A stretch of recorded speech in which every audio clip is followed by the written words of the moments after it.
Good evening and welcome back. Settle in. Lower the lights if you'd like. There is nothing here you need to do tonight. Only listen and let the world grow quiet around you. 2.5 centuries have passed since the starving survivors of Magellan's fleet fled across the Pacific, and the astonishing thing as our series comes to its final evening is how little has changed out there. The greatest ocean on Earth is still in 1768, mostly a rumour. Its map is a scatter of guesses. Islands sighted once and lost again. Coastlines drawn from hope. And across its whole southern half, the largest fiction in geography, Terra Australis, the great unknown southern continent that the learned world insists must exist to balance the globe. In August of that year, a ship slips down the Thames to go and find out. She is nobody's idea of glory, a squat round-bowed coal carrier from a northern port, built to haul coal down the English coast, renamed Endeavour, and her commander is nobody's idea of a gentleman explorer, a farm labourer's son from Yorkshire, raised in a clay cottage, who learned the sea shovelling coal through North Sea gales, and who happens to be, by patient self-education, the finest navigator and chart maker alive. Over 3 voyages, this man will redraw 1/3 of the planet and die on a beach at the far side of it. This is the story of Captain James Cook and the filling in of the last great blank space on Earth. James Cook was born in 1728 in a village in Yorkshire, the second of 8 children of a Scottish farm labourer, about as far from the quarterdeck of a king's ship as English society could place a boy.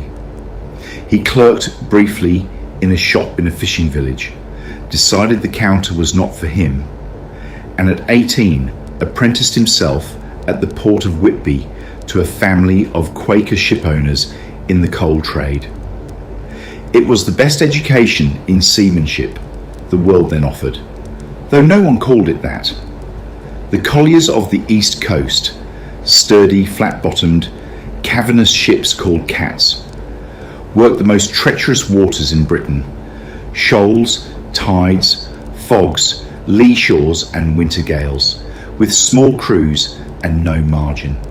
A man who could take a loaded collier from Newcastle to London in January, year after year, had nothing left to learn about handling a ship.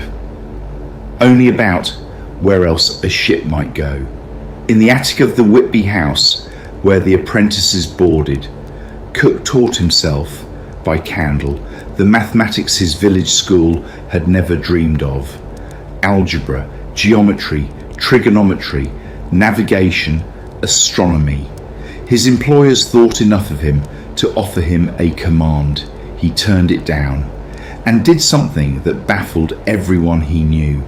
In 1755, at 26, James Cook walked into a naval recruiting office and volunteered for the Royal Navy as a common able seaman, starting at the very bottom of the most rigid hierarchy in England. He had reasoned, apparently, that the Navy was the one road by which sheer ability might go anywhere at all. It took him 2 years to make master, the warrant officer who actually navigates a warship, and then the 7 Years' War carried him to Canada, where his gift found its stage. Whitby shaped more than his seamanship. The Quaker household of his masters, plain, exact, bookish, allergic to display, set the pattern of the man. All his life, Cook would be sparing of words, scrupulous in accounts, immune to glamour, and fair by policy as much as by temper. Even his ships were Whitby's children. When the time came to choose vessels for the ends of the earth, he never once chose a crack frigate. He chose colliers, slow, homely, shallow drafted, and immensely strong, able to carry years of stores and to sit upright on a beach for repairs. The most elegant solution in the age of exploration turned out to be a coal wagon with sails. On the St. Lawrence River, in the campaign against Quebec, Cook spent dangerous weeks, some of it at night, under the guns, in small boats, sounding and charting the river's notorious traverse until the fleet that carried General Wolfe to the Plains of Abraham could ride safely up a channel the French had considered their best defence. After the war, given a schooner and 5 summers, he charted the fog-bound coasts of Newfoundland so exactly that his charts served mariners for a century.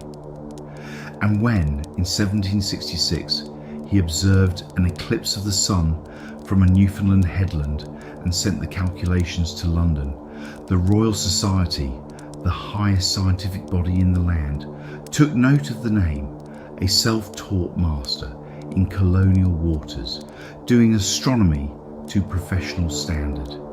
They would need such a man very soon. The heavens had made an appointment. In 1769, the planet Venus would pass across the face of the sun, a transit rare as a comet's promise and precious. Timed from stations across the world, it could yield the actual distance from the Earth to the Sun, the yardstick of the universe. One of the stations had to be in the far Pacific, on the island of Tahiti, barely a year known to Europe. The Admiralty and the Royal Society joined purses. The Admiralty, with unaccustomed humility, bought a Whitby collier for the job and renamed her Endeavour, and to command her they chose, over the heads of society's candidates, the collier's own former apprentice, newly made lieutenant, James Cook, aged 39. With him sailed the future of science as well as his present. The young, rich, irrepressible naturalist Joseph Banks, with a retinue of botanists and artists, sniffing after new plants the way other rich young men chased horses. And in Cook's cabin lay 2 sets of orders. The public set said, "Observe the transit." The sealed set, to be opened afterward, said, "Then sail south and find the southern continent, or prove it is not there." Tahiti gave them 3 months of a world that seemed, to sailors, uncomfortably close to paradise, and to Cook, a working headache of pilferage, punishments he hated inflicting, and an observatory to defend. The transit itself, measured under a perfect sky, proved maddening. The planet's edge blurred against the sun's, and the timings never agreed. The yardstick of the universe would need better instruments than the age possessed. But the voyage's true discovery was standing on the beach. The Tahiti months set the pattern for everything after, the pattern and the problems. Cook ran his shore camp like the surveyor he was. Fixed rules for trade, fixed prices, floggings for his own men who broke them, endless patient palaver with chiefs whose politics he mapped as carefully as their reefs. Banks, meanwhile, hoovered up plants by the hundred in society by the evening, and the artists drew everything that held still. When the quadrant, the transit's essential instrument, vanished from the guarded tent, the crisis was solved not by cannon, but by a day of hard walking and harder negotiation, and the instruments came back piece by piece, only slightly the worse. It was, in miniature, Cook's whole method. The violence held back, the ledger balanced, the work done. His name was Tupaia, a priest, diplomat and master navigator of the old Polynesian school, exiled from his home island, who chose to sail with the strangers. He came aboard carrying the Pacific in his head. Asked, he named island after island, over 70 of them, with courses and sailing times, a mental chart spanning an area the size of Europe. He could point toward his home island without instruments from any point of the compass after weeks at sea. His people's ancestors, in voyaging canoes, steering by stars and swells and birds, had settled the vastest ocean on earth centuries before Europe dared leave its coasts. The greatest feat of seafaring in human history. And Cook, to his lasting credit, recognised it as such and wrote it down. In New Zealand, it was Tupaia who stepped forward on hostile beaches and found his own language understood, the far spray of that same ancient migration. And Maori tradition remembered the Endeavour for generations as Tupaia's ship. The Tahitian Observatory did leave one grief behind it. Charles Green, the mission's astronomer, a hard-drinking, hard-working man who had trained under the Astronomer Royal, got his measurements through the maddening blur of the black drop effect, taught half the officers to shoot lunars along the way, and never saw the results published. He died on the fever-ridden run, home from Batavia, one of the 30. The numbers he and hundreds of observers worldwide fixed that day, when the astronomers finished arguing, gave humanity its first decent measure of the solar system's scale, an achievement he shares quietly from an unmarked grave in the Indian Ocean. New Zealand took 6 months. Cook sailed it round both islands in figure of 8, charting 1,600 miles of coast so faithfully that his successors changed almost nothing, and proving it no continent's tip but islands. The encounters along that coast ran from wary friendship to fatal misunderstanding. Maori dead in first meetings, that Cook, unusually for his age, recorded with open regret and self-reproach. Then, rather than turn for home the easy way, he groped west and found the unknown east coast of Australia and ran it north for 2,000 miles, naming Botany Bay for Banks's harvest until the coast set its trap. On a moonlit June night in 1770, far inside the labyrinth of coral no chart had ever hinted at, the Great Barrier Reef, the Endeavour drove hard onto a coral spur and stuck hold 40 feet of water under her stern and the tide falling. What followed was the collier school, examined at last. Guns, ballast, cast 50 tons overboard. The crew, gentlemen included, in relays at the pumps for 23 hours without a mutter. A calm Cook, noted with something like wonder. A sail thrummed with oakum and dung fothered over the wound, and the ship floated off on the night tide, nursed into a river mouth and hove down for repairs, where the carpenters found a plug of coral jammed in the worst of the hole, the reef itself half healing the wound it made. 2 months later, she threaded out through the coral to sea. In the entire affair, not one life was lost. The months repairing at the Endeavour River gave Europe its first sustained look at Australia. And the encounter, after a bristling start, produced one of the age's more graceful pages. The Gugu Yimithir people, whose country it was, kept careful distance, then cautious contact. The crews learned their word for the strange bounding animal, kangaroo, kangaroo. And banks filled crates with plants no science had named.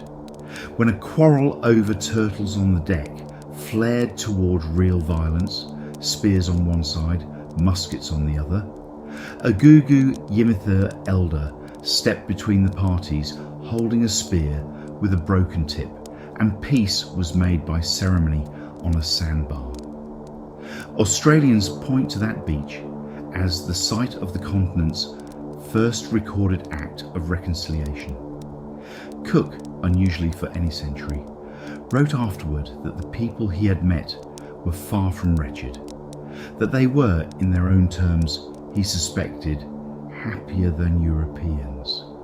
The reef was not finished with them even then.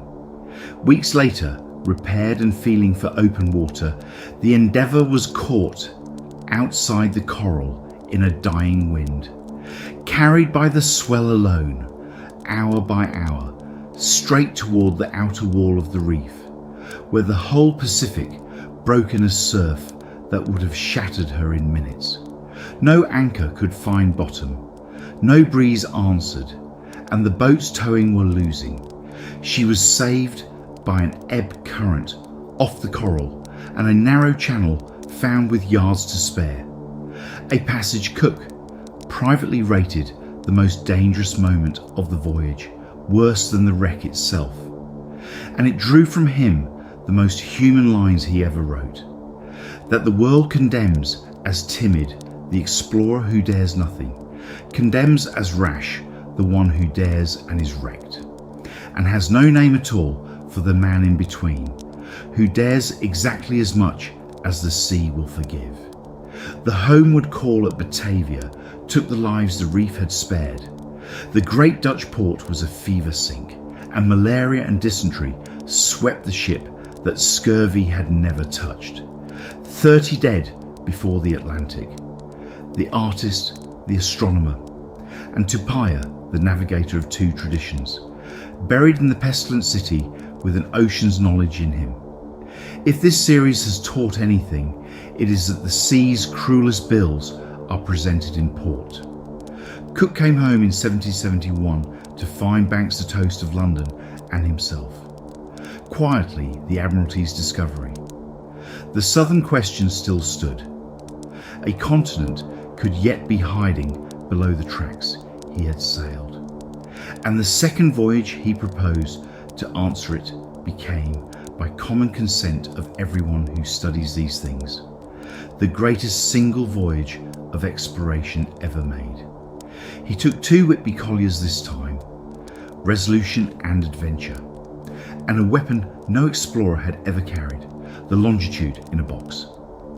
K1, the watch, a faithful copy of John Harrison's life-work chronometer, kept time so truly through heat, ice and storm that Cook could fix his east-west position at sea day after day for the first time in human history.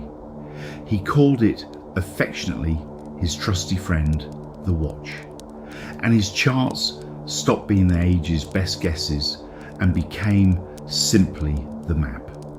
His plan was brutally simple: sail below the fiction, around the whole world at the bottoms of the ocean, as far south as ship and ice allowed, and let Terra Australis survive that if it could. In January 1773, the Resolution crossed the Antarctic Circle, the first ship in history, into a world Europe had never seen. Fog-bound seas paved with drifting ice, bergs like floating chalk cliffs whose meltwater, Cook noted practically, watered the ship. The rigging cased in ice, the sailors' breath freezing in their beards. 3 times in 3 southern summers he plunged below the circle. At the deepest, in January 1774, 71 degrees 10 minutes south, an unbroken field of ice reached to the sky and closed the road. And Cook, in his journal, wrote with rare feeling that he had gone not only farther than any man had been before him, but as far as he thought it possible for man to go. Somewhere beyond that white horizon lay a real Antarctica, but a frozen one, no merchant's continent, and the great southern fiction died there among the bergs. Between the southern plunges, he swept the Pacific's middle latitudes in vast zigzags, gathering the ocean's scattered rumours into charted fact. Easter Island and its stone watchers, the Marquesas, lost since the Spaniards glimpsed them 2 centuries before, Tonga, the Friendly Isles, the New Hebrides threaded end to end, New Caledonia found entire. and on the way home, one last discovery made in his coldest prose: the bleak subantarctic island he named South Georgia. Lands, he wrote, doomed by nature to everlasting frigidness. Words that would read like a dare a century and a half later to the listeners of our Shackleton evening. The second voyage had its griefs, and one of them tested Cook's principles to the bone. His consort ship Adventure, separated by fog and gales off New Zealand, missed the rendezvous, and while waiting, sent a boat's crew ashore for greens at a place called Grass Cove, where a quarrel none survived to explain ended with all 10 men killed. When Cook, on his next voyage, returned to those same waters and finally learned the story, his officers and his Maori friends alike expected annihilating revenge. He took none. Having heard the evidence, a scuffle, a theft, a musket, escalation, he judged it a tragedy with causes rather than a crime with authors, dined again with the chief involved, and wrote that he would not punish a people for what passion had done in a moment. The age did not often produce such sentences. His own sailors, it must be said, muttered that their captain's justice was kinder to strangers than the strangers deserved. And through it all, the quiet miracle, the one Cook himself counted highest. In 3 years and 70,000 miles, the Resolution did not lose one single man to scurvy. The disease that had killed more sailors than every enemy fleet combined, that had emptied Magellan's and da Gama's ships, was beaten not by a miracle drug, but by method, sauerkraut and malt wort by rule, fresh greens and fruit hunted down at every landfall, clean berths, dry clothes, 3 watches instead of 2, so men slept. The Royal Society gave him its highest medal, not for the map, but for the men. It is very like him that he was prouder of that. The second voyage also carried home a quieter cargo, vindication of method. Cook had tested the chronometer against the astronomers' lunar tables, ocean by ocean. He had charted through fog by patience and sounding line. And he had brought back, in his own plain prose, the demolition of a continent that geographers had drawn for 2,000 years. The Royal Society's Copley Medal, when it came, cited none of that. It cited the health of his crews. He had shown, wrote the President, that the longest voyages need not be fatal ones. Of all the age's discoveries, that one, that scurvy, was a choice, saved the most lives, and is the least filmed. One southern island deserves its own dark footnote in the reckoning. South Georgia, which Cook charted and claimed in 1775, and dismissed in his journal as a land doomed to everlasting frigidness, not worth the discovery, turned out to matter after all. His published description of its beaches thick with seals and its waters with whales sent the sealing fleets south within a generation, and the slaughter that followed emptied rookery after rookery. The explorer who charted so carefully and killed so reluctantly opened doors for men who did neither. It is a pattern this series has met on every ocean, and Cook himself, reflecting on what contact did to the peoples of the Pacific, wrote passages wondering whether they would not have been happier never to have been found. He kept sailing anyway, so did the age. Learned London, gave the collier's apprentice its highest compliment. The Royal Society elected Cook a Fellow. The self-taught son of a farm labourer, joining the company of the age's philosophers, and awarded him the Copley Medal, its premier scientific prize, not for any discovery of coastlines, but for his paper on preserving the health of seamen. The regimen of cleanliness, fresh food, and forced greens that had carried 118 men around the world for 3 years and lost not one of them to scurvy. It says something about the man and about what this series has watched the sea do to crews since the first episode, that of all his honours, this was the one earned in kitchens and mess decks. Whole navies would live longer because the Whitby collier had taught one officer that keeping men alive was a discipline, like navigation, that could be learned. They made him a captain at last, gave him an honourable retirement post, and within months he had talked his way out of it. One question remained worthy of him, our old friend, from the very first evening of this whole series. The Northwest Passage, Franklin's Grail, now to be attempted from the far side.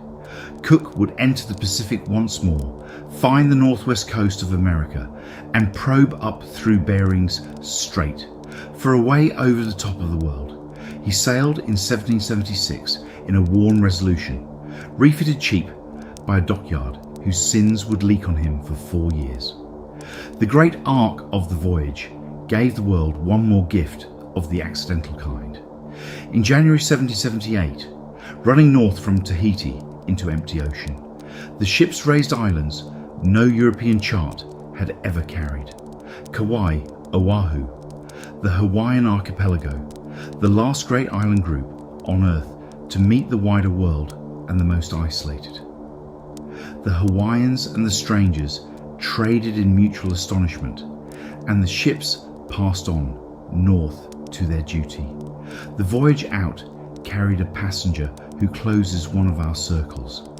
Omai, a young man of Raiatea, who had sailed to England with the previous expedition and spent 2 years as London's living wonder, dined by lords, painted by Reynolds, presented at court, and who was now going home with a cargo of gifts running from muskets to a hand organ, to an island that had moved on without him. Cook landed him gently, built him a house, and worried in his journal about what 2 years of being marvelled at had fitted him for. It is the age's other traffic, running quietly beside the spices and the charts. People carried across worlds as specimens and souvenirs, and returned when they were returned as strangers everywhere. That duty was heartbreak by geography. Cook charted the American coast from Oregon to the Bering Sea, thousands of miles of fjord and fog, the modern maps of 3 nations' coastlines sketched in a single season, past the strait and pushed into the Arctic Ocean until at 70 degrees north the ice stood across the sea from continent to continent, a moving white wall 12 feet high with walruses bellowing along its edge. He tried it again and again down its length, and the wall held. The passage, as our polar series knew, and he could not, was real but frozen, a door with a century of ice for a lock. Cook turned south to winter, meaning to come back and try again.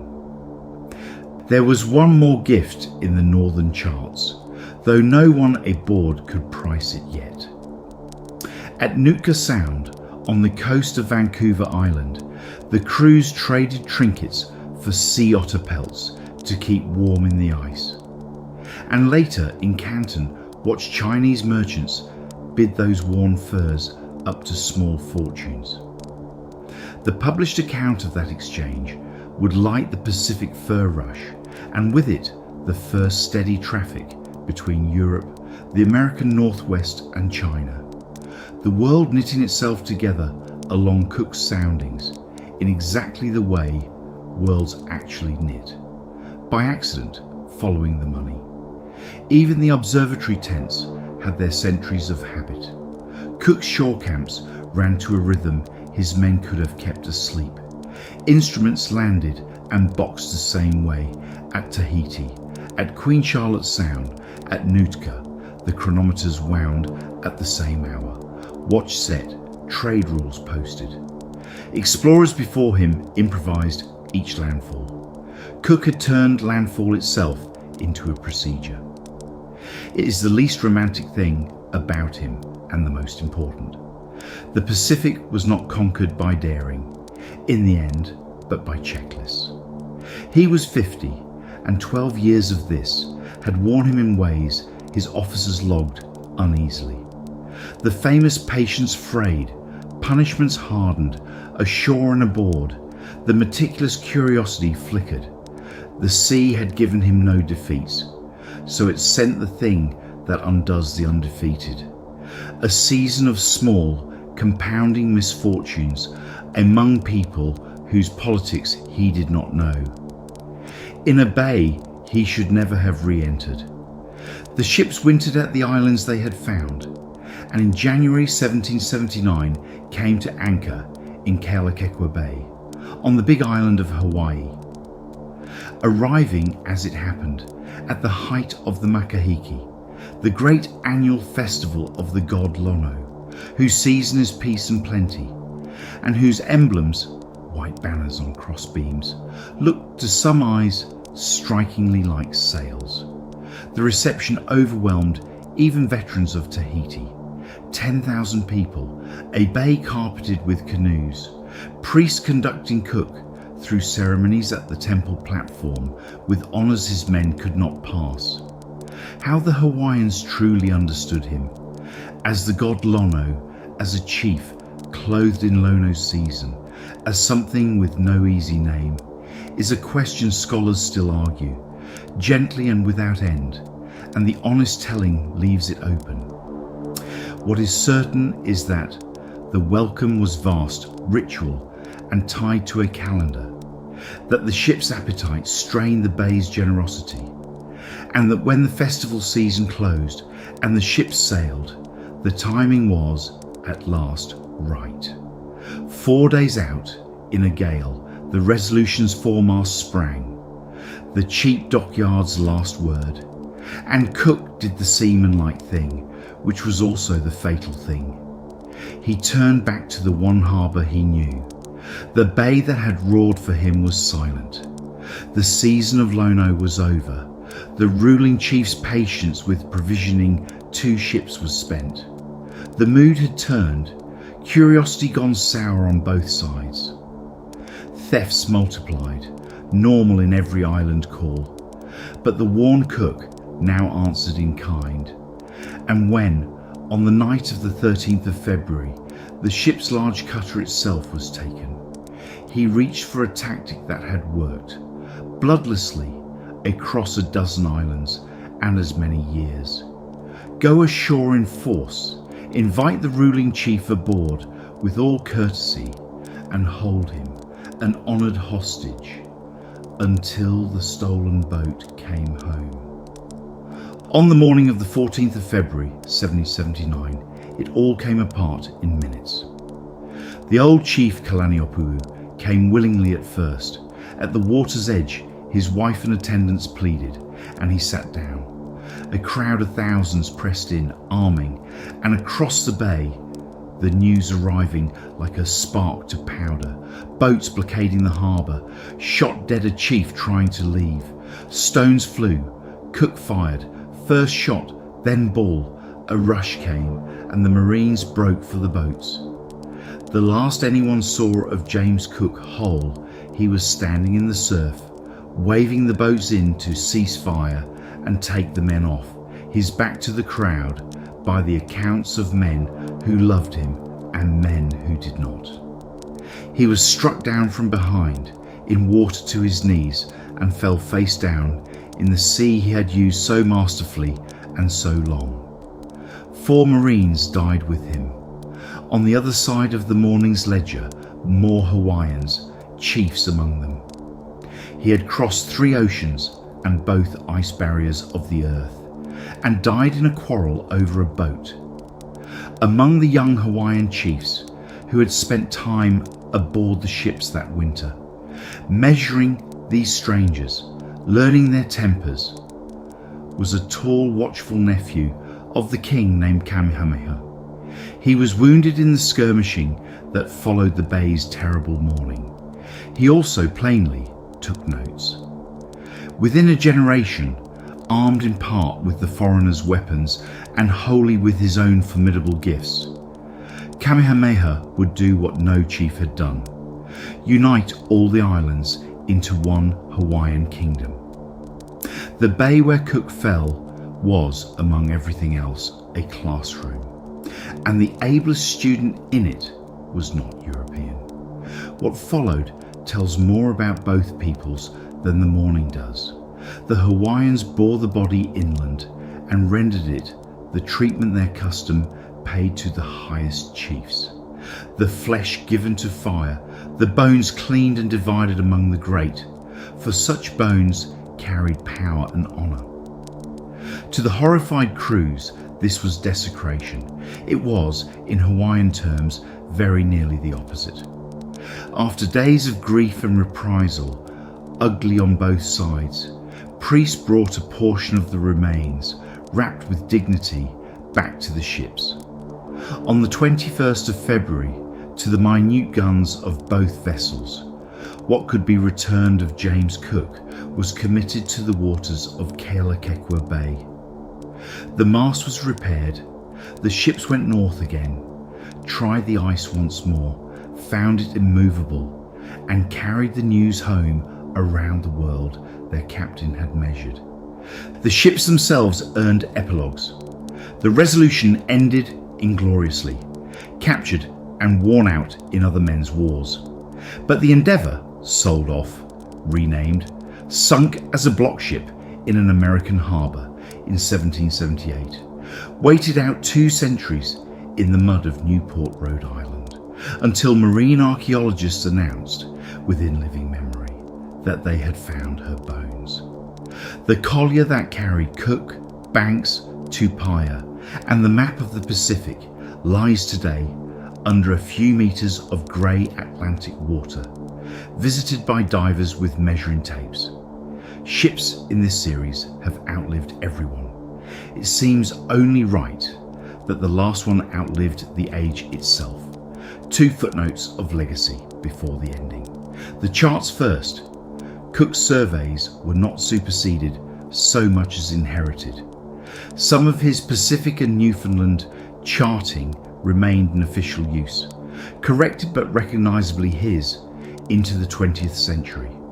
Sailors 150 years dead have rarely kept so many living mariners off the rocks. And the men, his ships were a floating academy whose graduates carried the method everywhere.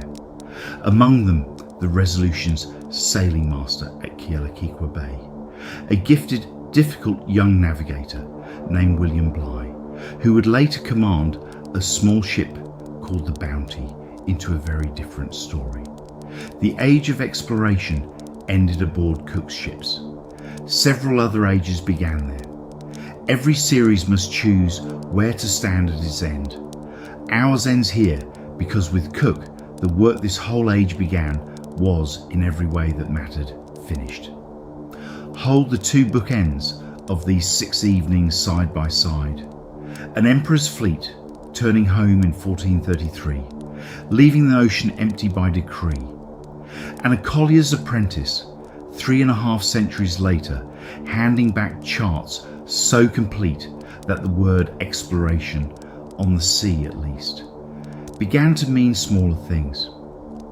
Between those bookends, Gillenas's cask of flowers, the meadow at Lagos, a light scene from the Pinta at 2 in the morning, the drowned of the Miri, 80 men with candles in Seville, courage and cartography, and chains all the way down, and the map of the water world, filled in by every kind of human being at once. And the filled map, as always in this series, cut both ways. For the peoples of the Pacific, the last human family to be gathered, uninvited, into the world's single story, Cook's wake carried what every such wake in these evenings has carried: the diseases, the traders, the missionaries, the flags. Within a lifetime, Hawaii's people were dying in numbers their islands had never imagined, and the ocean's ancient nations were being redrawn on other men's charts. The navigator himself, more scrupulous than his age, had seen it coming. His journals fret here and there at what contact left behind on the beaches. He measured the world honestly.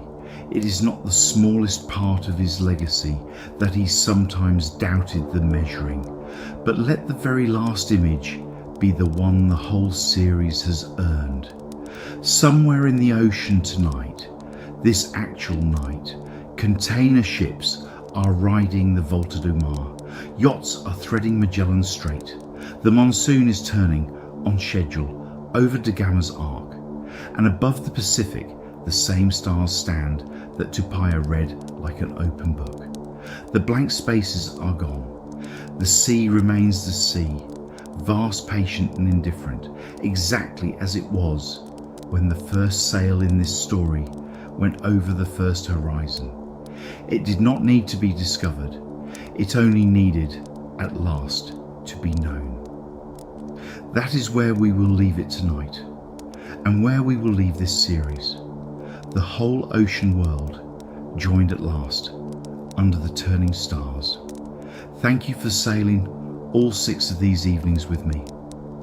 Sleep well wherever you are, and when you're ready, we'll go wandering again.